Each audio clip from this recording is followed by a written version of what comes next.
let's see your memory. Let's see whether you have a good memory or not. First of all, good morning, everybody. I hope you're doing well. I hope you are ready for today's lesson. Are you ready? Yes. Okay, good. So first of all, can you remind me of the lesson we had last week? What did we study last week? Let's see your memory. You see from her face, I don't see it. Nothing. Very good. You get it. You and you get it well.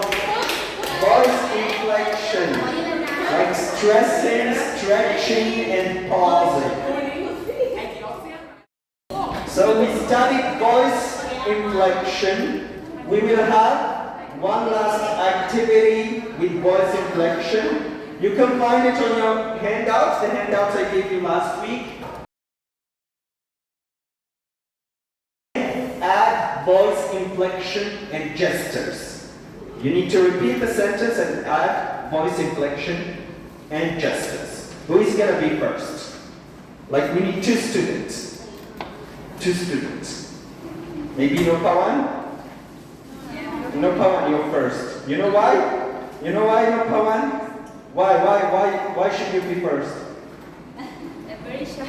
You're very shy? So I need to wake you up.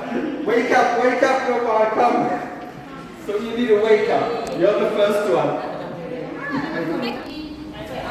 You should always take the initiative. Be the first ones.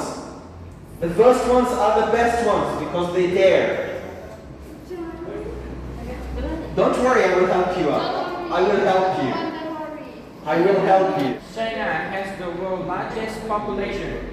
China has the world's largest population. There are over 1 million people in China.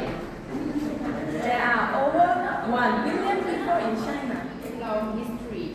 China had a very long history. It is over 4,000 years old. It is over 4,000 years It is old. divided into many periods. Its history is divided into many periods. Chinese invented fireworks. Chinese invented fireworks. Chinese invented fireworks. The Chinese invented fireworks. The Chinese invented fireworks. The Chinese invented fireworks. The Chinese invented fireworks. The Chinese invented fireworks. Chinese invented fireworks. The Chinese invented fireworks. The Chinese invented fireworks. The Chinese invented fireworks. The Chinese invented fireworks. The Chinese invented fireworks. The Chinese invented fireworks. The Chinese invented fireworks. The Chinese invented fireworks. Okay,